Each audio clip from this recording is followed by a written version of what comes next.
Hello, once again, it's me, the big dog, the one and only Roman Reigns. And now, since I didn't properly do it in the last episode, I'm about to issue an open challenge to any fool who wants to step into the ring with me. So come on out, whoever wants to fight. Well, I think we're gonna have to wait a little bit before someone comes out. Oh wait, he's here. Here comes someone now. It's Batista. Haven't seen you since the whole Shield Evolution thing. Or no, and I demand a rematch, Reigns. You know for a fact I'm better than you. Please. You only main evented one WrestleMania. I main evented 3 in a row. It's because Vince loves you so much. He wants you to be the next big face of the company. I should have been the next big face of the company. Well, you're just not likable enough. Neither are you. You're a fake friend. You sold out your friends on live TV.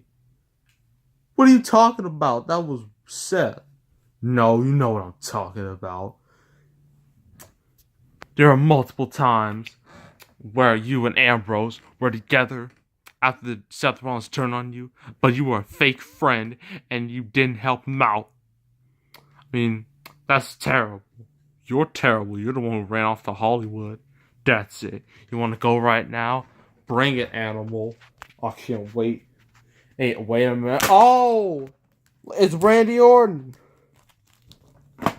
Randy Orton has arrived. Just, I don't know why you're laying down, Batista. I fell. You can just get back up. Well, I'm an action figure. I can't just get back up.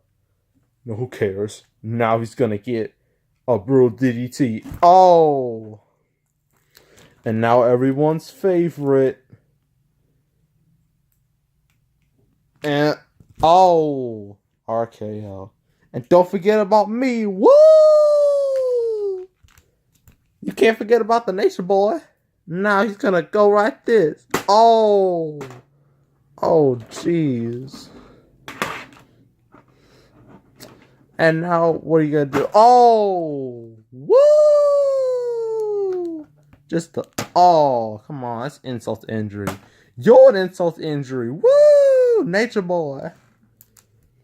Guess I'll see you in the ring after this review, Roman. So let's just get on to it right now, shall we?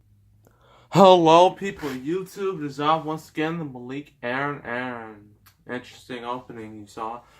So today, I decided to review, since it's less than a week away from the new Spider-Man movie, Spider-Man Homecoming, which I will review once I see it, I might as well do the final Sam Raimi Spider-Man movie, and that is the very controversial Spider-Man 3.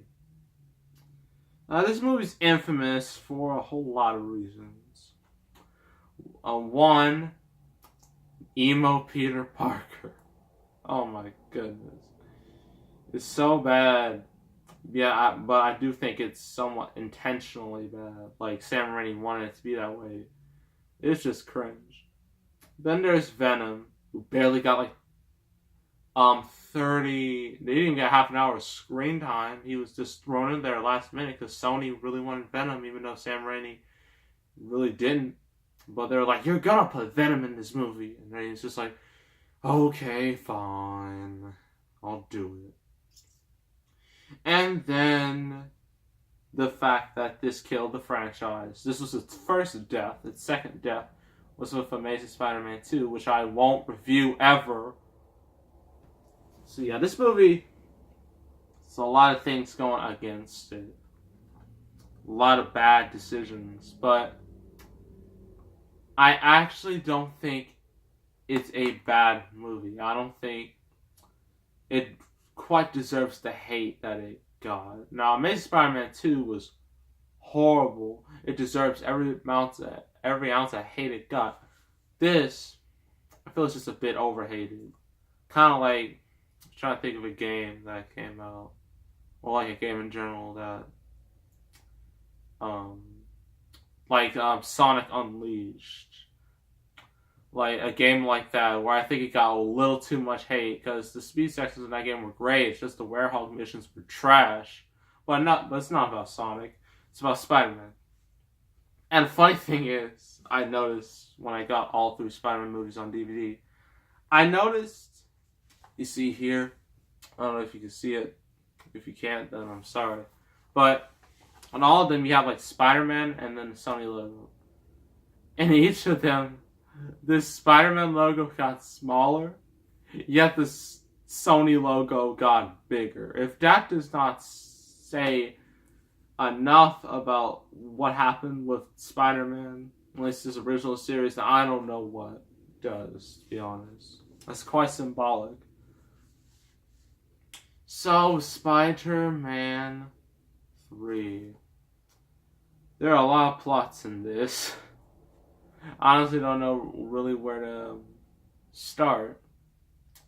It starts off with like the longest opening credits I think I've ever seen. It was like a good 3 minutes of just flashbacks from Spider-Man 1 and then Spider-Man 2, and I'm just like, can we just get on with it? We know what we're watching. We know it's Spider-Man. It's the third one. You don't need to remind us. And then when you see, like, Peter Parker is having a good old time. He's doing his typical job of J. Jonah Jameson. He's in a relationship with Mary Jane and whatnot. Everything's going decent, except he has a problem with Harry. So, I think I said in the last movie. If I didn't, then I'll just say it here. Harry found out the secret identity of Spider-Man. It was Peter Parker, and then Harry realized that Peter Parker killed his father, even though he didn't.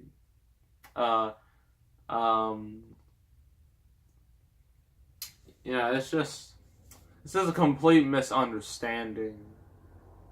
Norman Osborn's glider killed Norman Osborn, not Peter, so Harry doesn't realize that at first, and then he gets like really mad at him, and then Spider-Man and Mary Jane. It's not Spider-Man. Peter Parker and Mary Jane are just, Peter Parker goes to like Mary Jane's little play. That's another side plot. Goes to her play, and like weirdly later on, everyone says like, "Oh my gosh!" Like all the papers, like she's awful, she's horrible, and she even got replaced. She got fired from the play. And when I saw it, I'm just like, why was she so bad? She really doesn't sound that bad. She's not like some cringe singers that I've seen on YouTube is not as bad as that. So I honestly don't really understand that. And then Peter wants to ask Mary Jane to be his wife. Aunt May supports him. And then he tries, to go and propose to her, but then Harry gets his new Goblin suit, aka this one. You see, it's not the same, but it's not as goofy looking as the first Spider-Man movie. He fights Peter, and then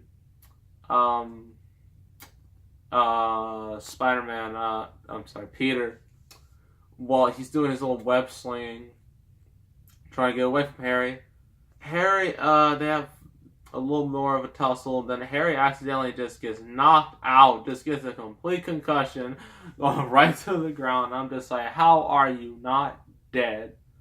I guess that serum makes him somewhat invincible to massive pain. And so whatnot, and then like he gets amnesia, doesn't remember any of the stuff that happened in the first movie. But that's only one of the plots. Another plot we have is the Sandman. And he's honestly the best character in this movie. The best villain by far. Well, they advertise it as like 3 villains, but Harry is just kind sort of like misguided in a sense. So he's not really a villain.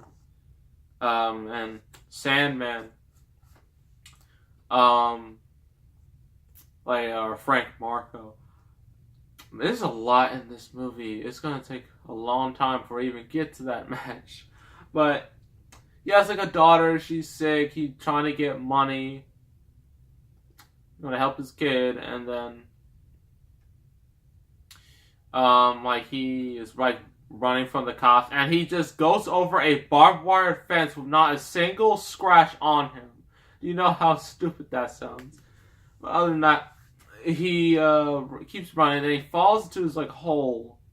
And it's like they're doing like a science experiment or like experiment with sand, and then none of the workers there decide that maybe we should just look in there to see if anything is in there. No, they just assume it's a bird. I'm just like, you are the worst scientist ever.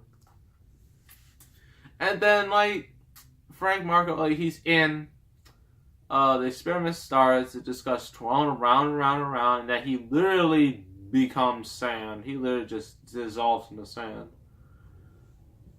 And then one of the most amazing scenes in any of these movies, this and the Amazing Spider-Man, you see like it's some incredible looking CGI, where you see like the sand move. You see Flint Marco like he's trying to pull himself up, but he really can't do it. But then he sees his daughter's locket, and then he's just like, I'm gonna do this. I gotta do it for my kid. And then he just, for some reason, still has all his clothes, even though he became complete sand. I assume the clothes he wears are part of him now, part of the sand, but that's that. Now, another plot. I told you this movie was overstuffed. Eddie Brock, well, not a whole lot of people liked him. They thought he was just too weak. He's just too whiny to be Eddie Brock. Because people saw, like, in at least the 90s Spider-Man series, the animated series, he looked legit. Like, he looked intimidating. Here, he's just kind of a whiner. And for some reason, he works at the same Daily Bugle that Parker does, which is very coincidental. And like he wants to get off of wants to hit on Gwen Stacy. Yeah, Gwen Stacy's in this movie, and I don't want to keep going on with these plots, but I can't help it. There's just too many. And then he sees Spider-Man, help out and whatnot, and then he sees like black suit Spider-Man. I'll get to that in a bit. He sees black suit Spider-Man going around, and then he decides to make pictures that kind of deframe Spider-Man, make him look like a bad guy, and they're legitimately like Photoshop pictures. And then J. Jonah Jameson finds out, and then Eddie Brock's fired. And then he's like, Spider-Man or Peter Parker ruined my life. And then like goes to the church, and then this is much later on in the movie. At the top of the church, like Peter is currently like fighting like the symbiote, the alien symbiote. I haven't even gotten to that yet. Goodness. And then that symbiote gets on Eddie, and then he becomes Venom for like a half an hour or less. And then after that, the symbiote, the black goo, becomes like connected with Peter. And like gets on his suit, and then Peter becomes like so strong, even stronger than he is. Does all this cool stuff. But it also turns his personality darker, makes him more of a jerk. Makes him completely emo, and makes him just look like a total ugh to everyone around him. Especially the infamous, two infamous scenes. One is where he's just strolling along on the sidewalk, just checking out girls, and then all the girls are just like, ew, go away. That was funny. And that was funny. And then the infamous dance scene, where he's just like swing dancing all over the place. and just is so bad. It's honestly so bad it's good. I mean, I think Sam Raimi intentionally made it like that so people can really hate Peter, and if that's what you want to do, then good for him. And then another side plot. I'm so sorry this is taking so long, but this movie is ridiculous. Yeah, Peter and Mary Jane's relationship, like, Harry decides, like, him and Mary Jane decide, like, be together, and then some other stuff happens, and then, this movie's a mess. This is a cluster, just a whole bunch of plots here and there and there and here and there. It's ridiculous. But I still think it's far better than Amazing Spider-Man 2, which also had apparently 3 villains. And the thoughts on the characters. Tobey Maguire has always been a really good Peter Parker and Spider-Man. I still think he's good, but like stuff he's been given is kind of really bad. Then you got James Franco as Harry. He's okay. You got Mary Jane being more involved than ever before. I mean, even more than the first two. And then, like, Gwen Stacy's completely useless. Why is she there? She was only there just for the fans. J.K. Simmons as J. Jonah Jameson is great. He'll always be great. No one will ever be better than him at that role. Thomas Hayden Church as Sandman. He's great. It's a shame we didn't get more of him in this movie. But the thing about him is that they kind of rework Uncle Ben's death from the first movie. You find out that Flint Marko, his character, shot Uncle Ben, and that Spider-Man wants revenge, wants to kill him, even though he really can't kill Sam, which is weird. And he does that as the Black Suit Spider-Man. Also, the Black Suit Spider-Man, it looks really cool. I mean, I could totally see like a whole bunch of people like wearing it as a Halloween costume, but it's just so not Spider-Man. It's not the Spider-Man we're all used to. And yeah, Flint Marko is Uncle Ben's killer, but then it turns out it was all an accident because when like his partner was running toward him, he had the gun in his hand. They accidentally pulled the trigger. It's more like a reaction. And I'm just like, oh, apparently no one killed Uncle Ben. So everything's all good, apparently. And whatnot. And I don't know if I'm missing anything. I mean, the action's pretty cool. There's especially like a scene like with like cranes that the Amazing Spider-Man just had to borrow. And that looked pretty cool, to be honest with you.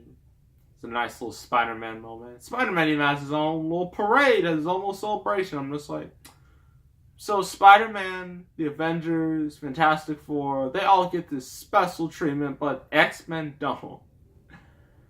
I mean, or Superman, or Batman, or any of the Justice League. They all just like, no. Spider-Man gets all the spotlight. Which is really weird. And, is there anything else that I am missing? Yeah,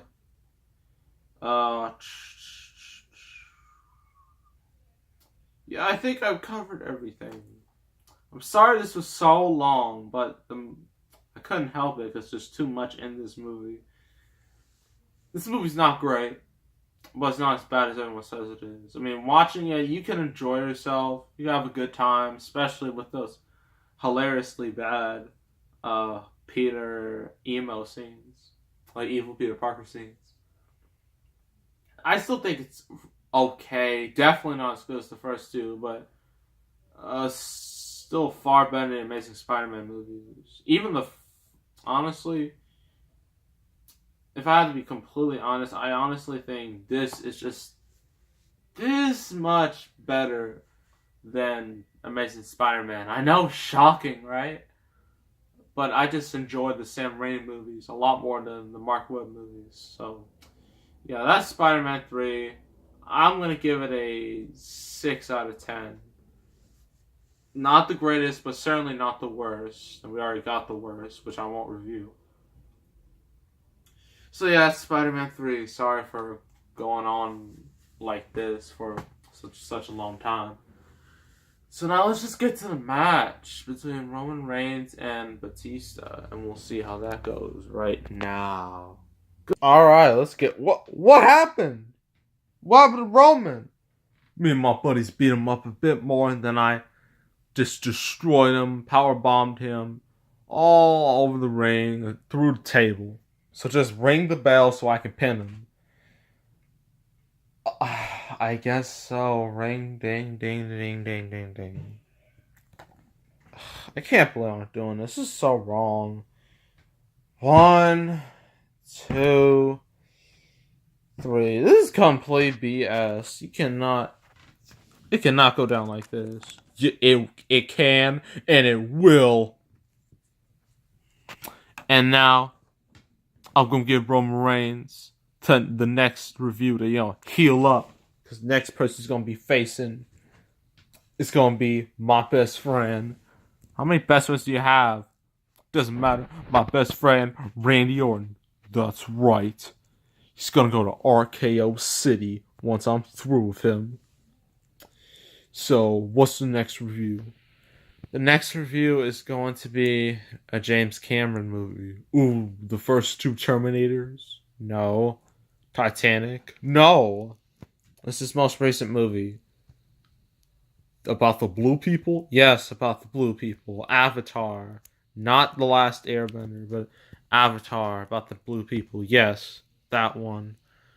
I'm going to be reviewing that. No, I guess since he's all knocked out cold, I'll do it. Make sure to subscribe, like this video, leave a comment, and we'll see you next time when I put him into RKO City, and we are out.